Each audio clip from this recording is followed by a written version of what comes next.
नमस्कार, आप देख रहे हैं एचएनएन न्यूज। जुनून सच दिखाने का मैं हूं आपके साथ तुनती भटनागर। बुलेटिन की शुरुआत करेंगे नोएडा से खबर के साथ, जहां श्रमिकों के हिंसक प्रदर्शन को लेकर लगातार नए खुलासे हो रहे हैं। पुलिस और एसटीएफ की जांच में पता चला है कि मामले में दिल्ली से गिरफ्तार हिमांशु ठाकुर के घर से डायरी मिली है। इसमें नोएडा हिंसा का ब्लूप्रिंट है।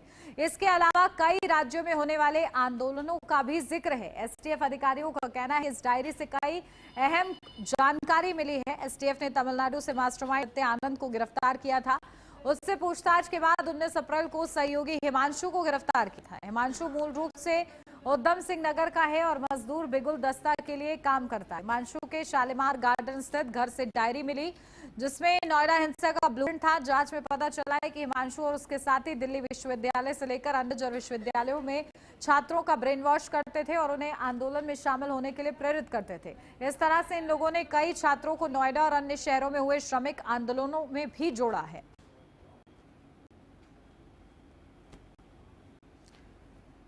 तो देखिए, हिमांशु की डायरी सामने आई, जो कि आदित्य का करीबी बताया जा रहा है, जो कि मास्टरमाइंड है। ऐसे में बड़ा खुलासा हुआ है, जहां पर एक डायरी मिली है और उस डायरी में श्रमिकों के प्रदर्शन का पूरा ब्लूप्रिंट तैयार किया गया। कॉलेज के छात्रों को किस तरीके से ये लोग ब्रेन वॉश करते थे और उन्हें आंदोलनों में जोड़ने का प्रयास इन लोगों की ओर से किया गया। इसकी पूरी एक योजना बनी गई थी, इसका पूरा ब्लूप्रिंट तैयार किया गया था और वो देखिए इस डायरी के जरिए खुलासा हुआ है। तो नोएडा हिंसा में एक और बड़ा खुलासा सामने आया है। हिमांशु की डायरी में पूरा ब्लूप्रिंट, जहां किस तरीके से श्रमिकों का जो प्रदर्शन है वो साजिश का शिकार हो जाता है और ये साजिश आदित्य की ओर से रची जाती है, जो कि मास्टरमाइंड है, जिसकी गिरफ्तारी हो चुकी है। लेकिन उसका करीबी हिमांशु भी देखिए गिरफ्तार हुआ है और इस हिमांशु के पास से ही ये डायरी मिली है, जहां पर ये विश्वविद्यालय में किस तरीके से देखिए संपर्क में था छात्रों के और उनका ब्रेन वॉश किया करता था।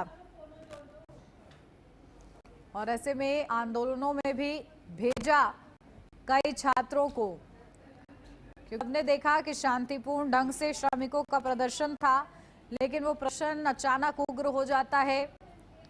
हिंसा होती है, उसमें आगजनी की तस्वीरें आती हैं, तोड़फोड़ की तस्वीरें आती हैं और ऐसे में पूरी साजिश इसके पीछे की उजागर होती है। अब नोएडा हिंसा में ये बड़ा खुलासा हो गया है, जहां पर डायरी पता चला है कि क्या पूरा ब्लूप्रिंट तैयार किया गया था। से बड़ी तैयारी थी दंगा भड़की, हिंसा फैलाने की। तो कॉलेज के छात्रों का ब्रेन वॉश था। आदित्य और हिमांशु देखिए करीबी है और इस हिंसा के पीछे क्योंकि आदित्य मास्टरमाइंड है, ऐसे में हिमांशु को भी कई अहम जानकारी थी कि कैसे इस हिंसा को भड़काना है। इस प्रदर्शन में उन छात्रों को भी भेजा गया जो कि श्रमिक नहीं थे बल्कि छात्र थे और इन छात्रों का लंबे समय से ब्रेन वॉश देखिए ये लोग कर रहे।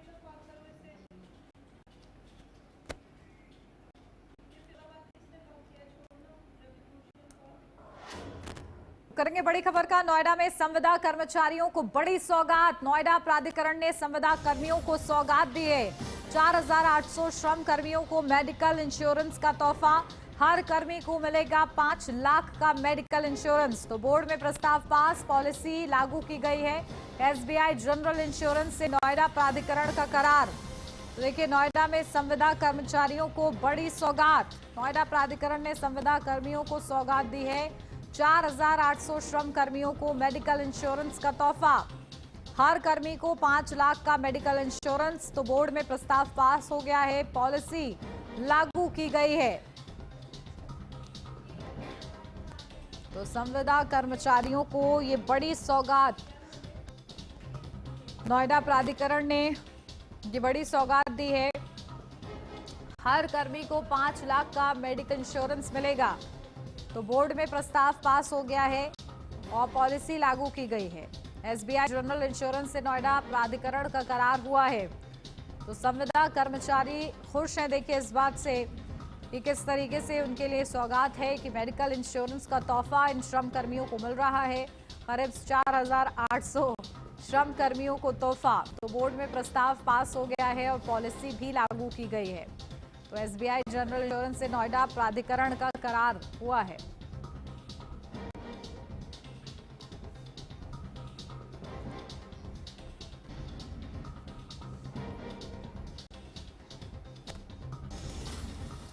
अब खबर बिजनौर से है, जहां भीषण गर्मी को देखते हुए पटाखा हादसों से बचाव के लिए पुलिस और प्रशासन ने विशेष चेकिंग और जागरूकता अभियान चलाया। इस अभियान के तहत पटाखा फैक्ट्रियों और दुकानों पर सघन निरीक्षण किया गया। अधिकारियों ने सुरक्षा मानकों, लाइसेंस और भंडारण की स्थिति की जांच करते हुए यह सुनिश्चित किया कि कहीं भी लापरवाही न बरती जा रही हो।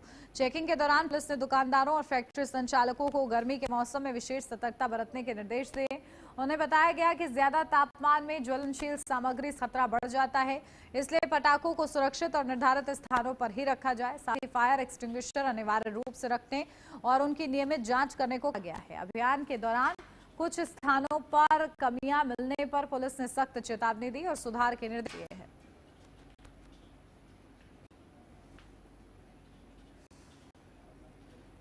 तो देखिए, पटाखा फैक्ट्री और दुकानों पर चेकिंग अभियान, जहां बढ़ती गर्मी को लेकर दुकानदारों को निर्देश दिए गए हैं। पटाखा फैक्ट्री और दुकानों पर चेकिंग अभियान चलाया गया है। बढ़ती गर्मी को लेकर देखिए निर्देश ये दिए गए हैं कि फायर एक्सटिंग्विशर रखा जाए और पटाखों की फैक्ट्रियां और जो दुकानें हैं वहां पर विशेष ख्याल रखा जाए, क्योंकि गर्मी बढ़ रही है और ऐसे में आग का खतरा भी बढ़ जाता है। तो इसलिए सलाह दी जा रही है कि इसे सुरक्षित स्थानों पर ही रखें।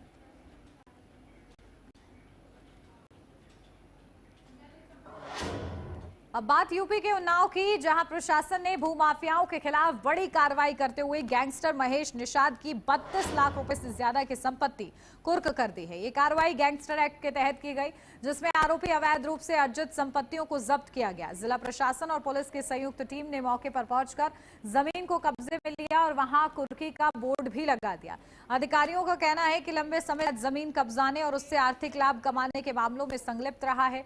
उसके खिलाफ पहले भी कई आपराधिक मामले दर्ज हैं। जांच में सामने आया कि आरोपी ने गलत तरीके से जमीन हासिल की थी, जिसकी कीमत करीब 32 लाख रुपए से ज्यादा आकी गई है। कार्रवाई के दौरान मौके पर भारी पुलिस बल तैनात रहा, ताकि किसी भी तरीके की अव्यवस्था ना हो। प्रशासन ने स्पष्ट किया कि जिले में भूमाफियाओं और आपराधिक तत्वों के खिलाफ अभियान लगातार जारी रहेगा और अवैध संपत्तियों को इसी तरह कुर्क किया जाएगा।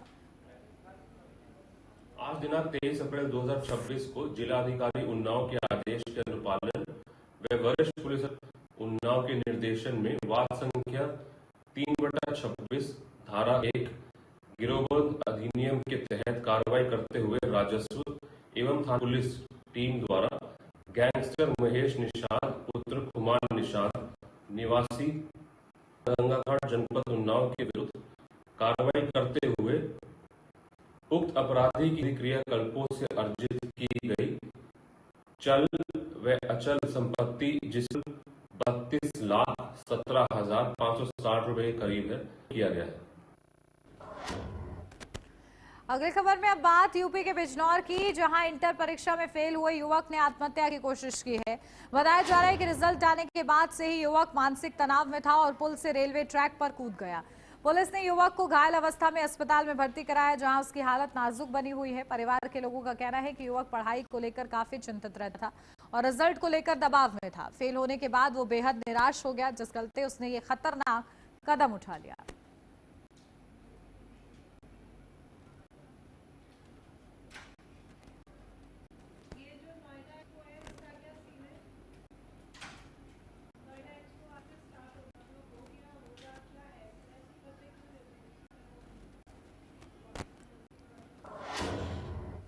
अब खबर यूपी के फिरोजाबाद से है, जहां पुलिस को बड़ी कामयाबी हाथ लगी है। पुलिस ने बदमाशों से मुठभेड़ में 25-25 हजार रुपए के 2 इनामी लुटेरों को गिरफ्तार कर लिया है। पुलिस को सूचना मिली थी कि कुछ संदिग्ध बद इलाके में वारदात को अंजाम देने की फिराक में घूम रहे हैं। सूचना के आधार पर पुलिस ने घेराबंदी की, तभी बदमाशों ने फायरिंग शुरू कर दी। जवाबी कार्रवाई में पुलिस ने भी गोली चलाई, जिसमें दोनों बदमाश घायल हो गए, जिसके बाद पुलिस ने तत्परता दिखाते हुए दोनों को मौके से गिरफ्तार कर लिया और इलाज के लिए अस्पताल भेज दिया है। गिरफ्तार बदमाशों के कब्जे से अवैध हथियार, कारतूस और लूट का सामान बरामद हुआ है।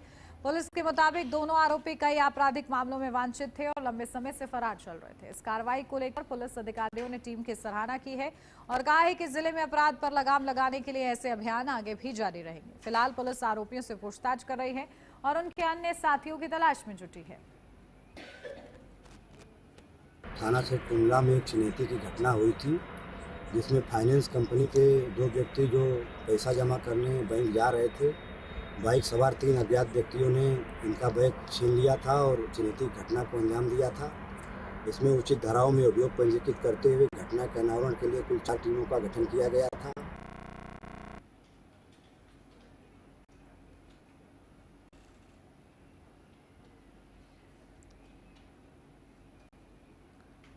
तो देखिए, फिरोजाबाद में मुठभेड़, 25,000 का इनामी गिरफ्तार। तो फाइनेंस कर्मियों से दिन दहाड़े लूट की थी। 25,000 के 2 इनामी गिरफ्तार हुए हैं इस पूरे मामले में। अपडेट देते हैं, हमारे संवाददाता मुकेश बघेल हमारे साथ जुड़ गए। मुकेश, क्या कुछ जानकारी? देखिए, 25,000 और किस तरीके से मुठभेड़ में सफलता पुलिस को मिली है? बिल्कुल उन्नति, 22 अप्रैल की सुबह ग्रामीण कोटा फाइनेंस कंपनी के कर्मचारी कैश लेकर बैंक जा रहे थे, तभी 2 बाइक सवार बदमाशों ने इस घटना को अंजाम दिया था, जिसके बाद एक सीसीटीवी फुटेज भी बदमाशों का वायरल हुआ था। जिसके बाद लगातार वरिष्ठ पुलिस अधीक्षक आदित्य लंगे ने 4 टीमों का गठन किया था। लगातार आरोपियों की तलाश की जा रही थी, लेकिन सबसे बड़ी बात है कि जो कंपनी के कर्मचारी को ही गिरफ्तार करके कड़ाई से पूछताछ की, तो कंपनी का जो फाइनेंस कंपनी के जो कर्मचारी था वो खुद इस पूरे लूट करगना निकला। जिसके बाद कल उस देर रात्रि उसकी निशानदेही पर 2 अन्य साथियों को मुठभेड़ के बाद पुलिस ने गिरफ्तार किया है। वहीं दोनों बदमाशों पे 25-25 हजार का इनाम घोषित किया हुआ था। लगातार टीमें इनकी तलाश में थी और कल देर रात इन दोनों बदमाशों के साथ मुठभेड़ के बाद इनको गिरफ्तार कर लिया। जी बिल्कुल, देखिए 25,000 के 2 इनामी थे। तो किस तरीके से ये मुठभेड़ हुई, किसने सूचना दी और अब कुछ पता लगाया जा रहा है पूछताछ के आधार पर? बिल्कुल, लूट के बाद में लगातार पुलिस जांच पड़ताल में जुटी हुई थी और कड़ाई से पूछताछ कंपनी के कर्मचारियों से की जा रही थी। इसी कड़ी में जो कंपनी के कर्मचारी जो अरविंद था, जिसकी निशानदेही पे इन दोनों बदमाशों को पकड़ा गया है और उसके लगातार पूछताछ के बाद में कल देर रात घेराबंदी के दौरान जवाबी फायरिंग हुई है। जवाबी फायरिंग में दोनों बदमाशों के पैर में गोली लगी है, जिसके बाद दोनों को जिला अस्पताल में भर्ती कराया। फिलहाल पुलिस पूरे मामले को लेकर और भी अन्य अपराधियों की तलाश में है। जी ठीक है मुकेश, बहुत शुक्रिया आपका तमाम महत्वपूर्ण अपडेट के लिए। यहाँ रुक रहे एक छोटे से ब्रेक के लिए, जल्द हाजिर होते हैं।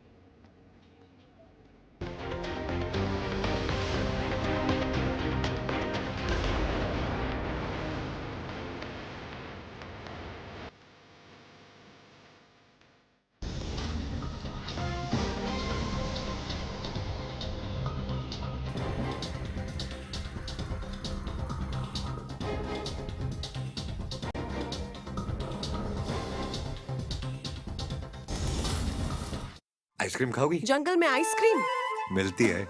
समर कूल रेफ्रिजरेटर, आप अपनी ड्यूटी निभाओ, ये अपनी ड्यूटी निभाएगा। समर कूल, लाइफ बनाए वंडरफुल। ये मेरी लाइफ का सबसे बेस्ट पल है। आईवीएफ से मुझे मिला खुद का बच्चा पाने का बेस्ट मौका। इंदिरा आईवीएफ की खास टेक्निक देती है आने वाले बच्चे को एक नेचुरल गर्भ जैसा वातावरण और बढ़ाती है खुशखबरी का मौका। इंदिरा आईवीएफ, खुशखबरी का बेस्ट मौका। फर्श की टाइल्स को चेंज करो, बड़ी स्लिपरी हैं। थर्मोकूल वॉशिंग मशीन। थर्मोकूल, इंडिया का नया अंदाज।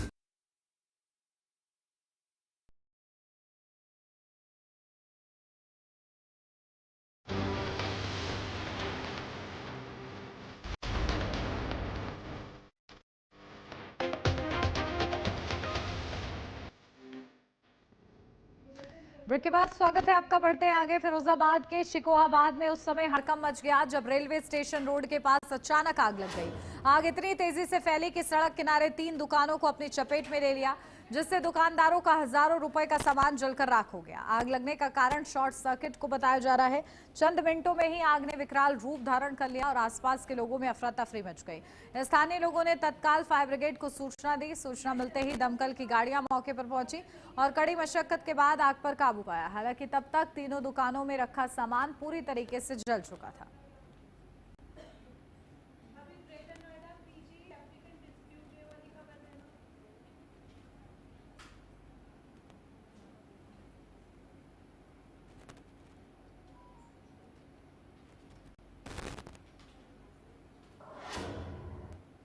रायबरेली से एक शर्मनाक मामला सामने आया है, जहां निजी बस संचालकों की दबंगई ने इंसानियत को तार-तार कर दिया।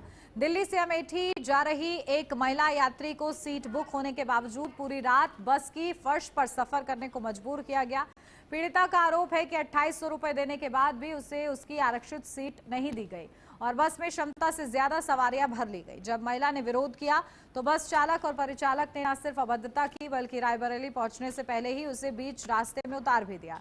हैरानी की बात तो यह है कि महिला का सामान भी सड़क पर फेंक दिया गया, जिससे उसका नुकसान हुआ। मौके पर मौजूद लोगों ने इस घटना नाराजगी जताई और पुलिस को सूचना दी। अब बड़ा सवाल यह है कि आखिर कब तक निजी बस संचालकों की मनमानी यूं ही चलती रहेगी? क्या यात्रियों की सुरक्षा और सम्मान की कोई गारंटी नहीं है? फिलहाल पुलिस मामले की जांच में जुटी है।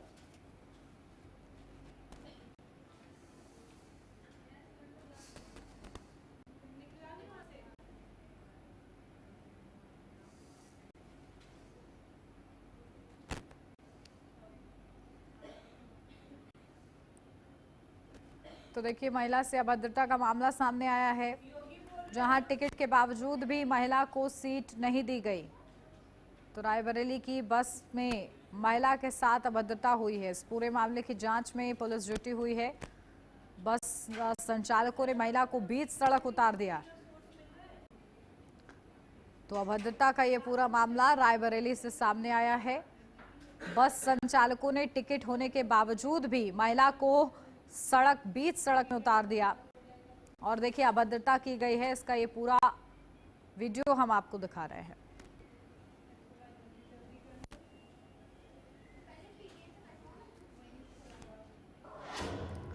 उन्नाव में होमगार्ड परीक्षा 2026 को निष्पक्ष, पारदर्शी और शांतिपूर्ण ढंग से संपन्न कराने के लिए जिला प्रशासन पूरी तरह सतर्क है। इसी क्रम में जिलाधिकारी, पुलिस अधीक्षक और अपर पुलिस अधीक्षक ने जनपद के विभिन्न परीक्षा केंद्रों का औचक निरीक्षण किया। अधिकारियों ने कई परीक्षा केंद्रों पर पहुंचकर व्यवस्थाओं का गहन जायजा लिया। इस दौरान सीसीटीवी कैमरों की कार्यशीलता, कंट्रोल रूम की निगरानी व्यवस्था और स्ट्रांग रूम से डबल लॉक सिस्टम को विशेष रूप से परखा गया। निरीक्षण के दौरान परीक्षार्थियों की सुविधाओं को ध्यान में रखते हुए डीजल और प्रकाश व्यवस्था की भी जांच की गई। जिलाधिकारी ने स्पष्ट निर्देश दिए कि परीक्षा पूरी तरह निष्पक्ष और पारदर्शी होनी चाहिए। किसी भी प्रकार की लापरवाही या गड़बड़ी पाए जाने पर संबंधित के खिलाफ कड़ी कार्रवाई की जाएगी।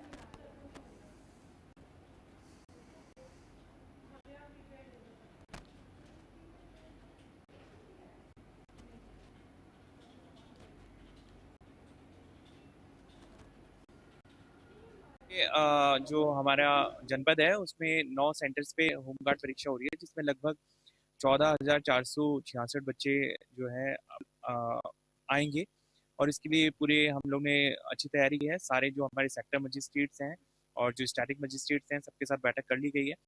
सारे सेंटर्स का निरीक्षण भी हमारे द्वारा किया गया है। हमारे साथ एसपी साहब भी निरीक्षण में मौजूद रहे हैं और वहाँ की जो व्यवस्था है उनका जायजा हम लोग ने लिया है। सीसीटीवी कैमरे काम कर रहे हैं नहीं कर रहे, उसको भी हमारे द्वारा देखा गया है। जो कंट्रोल रूम बनाया गया है उसमें किस तरह से जो पूरा कैमरों का जो प्रसारण किया जा रहा है उसको भी देखा गया है। स्ट्रांग रूम भी देखा गया है।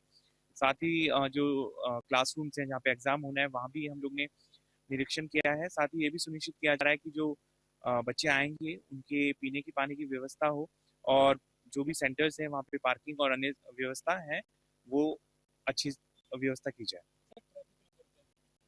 देखिए, अपने साथ एएसपी साहब भी मौजूद हैं और एडीएम साहब भी हैं। हम लोग ने ये रणनीति बनाई है कि एग्जाम के दिन जो ट्रैफिक है उसका सुचारू रूप से संचालन होए ताकि किसी भी जो परीक्षार्थी है उसको किसी तरह की समस्या ना हो। रायबरेली में होमगार्ड भर्ती परीक्षा को लेकर तैयारियां पूरी कर ली गई हैं। 25 अप्रैल से शुरू होकर 27 अप्रैल तक चलने वाली इस लिखित परीक्षा के लिए जिला प्रशासन पूरी तरह अलर्ट मोड में है। जिलाधिकारी और पुलिस अधीक्षक ने खुद तैयारियों की कमान संभालते हुए परीक्षा केंद्रों का सघन निरीक्षण किया है ताकि किसी भी तरह की लापरवाही की गुंजाइश न रहे। जिले के 10 परीक्षा केंद्रों पर यह परीक्षा आयोजित की जाएगी, जहां सुरक्षा के पुख्ता इंतजाम किए गए हैं। हर केंद्र पर सीसीटीवी कैमरों से निगरानी रखी जाएगी। वहीं कंट्रोल रूम और स्ट्रांग रूम को भी सक्रिय कर दिया गया है।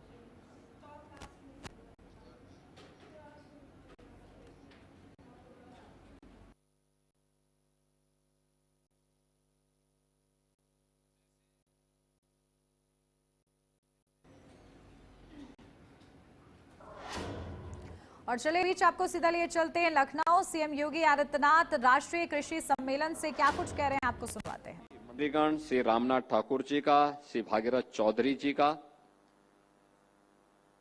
सभी अन्य राज्यों से आए हुए कृषि और उद्यान मंत्रियों का, भारत सरकार और विभिन्न राज्यों के कृषि और उद्यान विभाग के अधिकारियों का मैं उत्तर प्रदेश शासन की ओर से हृदय से स्वागत करता हूं, अभिनंदन करता हूं।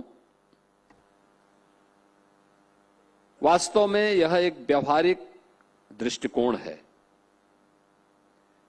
अलग अलग देश के अलग अलग क्षेत्रों में अलग अलग एग्रो क्लाइमेटिक जोन होने के कारण वहां की अपनी भौगोलिक और क्षेत्रीय स्थितियां वहां उस क्षेत्र के अनुसार तय करना, और अगर हम लोग अलग अलग जोन में इस प्रकार की गोष्ठी करते हैं तो उसके परिणाम भी आते हैं। मैंने यहां पे देखा है, जब गत वर्ष विकसित कृषि अभियान चला था और खेती की बात खेत में, इस कार्यक्रम में मुझे भी जाने का, कई जनपदों में जाने का अवसर प्राप्त हुआ था। तो मैंने देखा कि कितना उत्साह किसानों के पास, किसानों में, कृषि वैज्ञानिकों में, कृषि शिक्षा से जुड़े हुए जो हमारे प्रशिक्षु हैं, उनके मन में कितनी बेहतरीन जिज्ञासा थी कि उन्हें पहली बार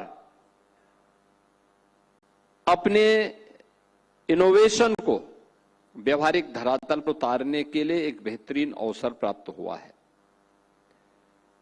पहली बार हुआ कि लैब में हम अलग से कोई अनुसंधान करें और फिर उसको लैंड तक आने में जो समय लगता था, अब लैब को ही लैंड तक पहुंचा दिया है। और इस अभिनव प्रयास के लिए मैं माननीय शिवराज सिंह चौहान जी का हृदय से धन्यवाद करता हूं कि उन्होंने व्यवहारिक रूप से इसको देश के धरातल पर उतारने का कार्य किया है। स्वाभाविक रूप से हमारे पास वह सब कुछ है, केवल उस पहल को नेतृत्व देने की आवश्यकता है।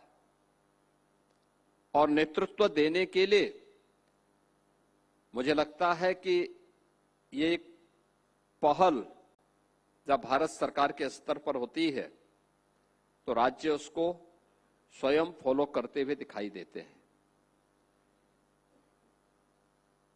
अक्सर होता था कि नीतियां बनती थी, एक औपचारिक आयोजन बनकर के सभी कार्यक्रम संपन्न हो जाते थे। आज ऐसा नहीं है। आज परिणाम हम सबके सामने देखने को मिल रहे हैं। और मैंने इस बात को देखा है कि पहली बार यानी थोड़ा सा प्रयास कर लें तो हमारे अन्नदाता किसान इतने मेहनती हैं, इतना व्यवहारिक जानकारी उनके पास है। हमें शासन की योजना के बारे में उन्हें थोड़ा अवगत कराना है और वह अपने आप ही उससे बेहतर परिणाम देने को तैयार है। 2017 में जब उत्तर प्रदेश के अंदर सरकार बनी थी, हमारे पास उस समय उत्तर प्रदेश के अंदर 69 हमारे पास कृषि विज्ञान केंद्र थे। और वे कृषि विज्ञान केंद्र ज्यादातर लगभग बंदी के कगार पर थे। उनके जितने वैज्ञानिक थे ज्यादातर विश्वविद्यालयों ने अपने यहां अटैच किए हुए थे, कोई उनकी जवाबदेही नहीं थी।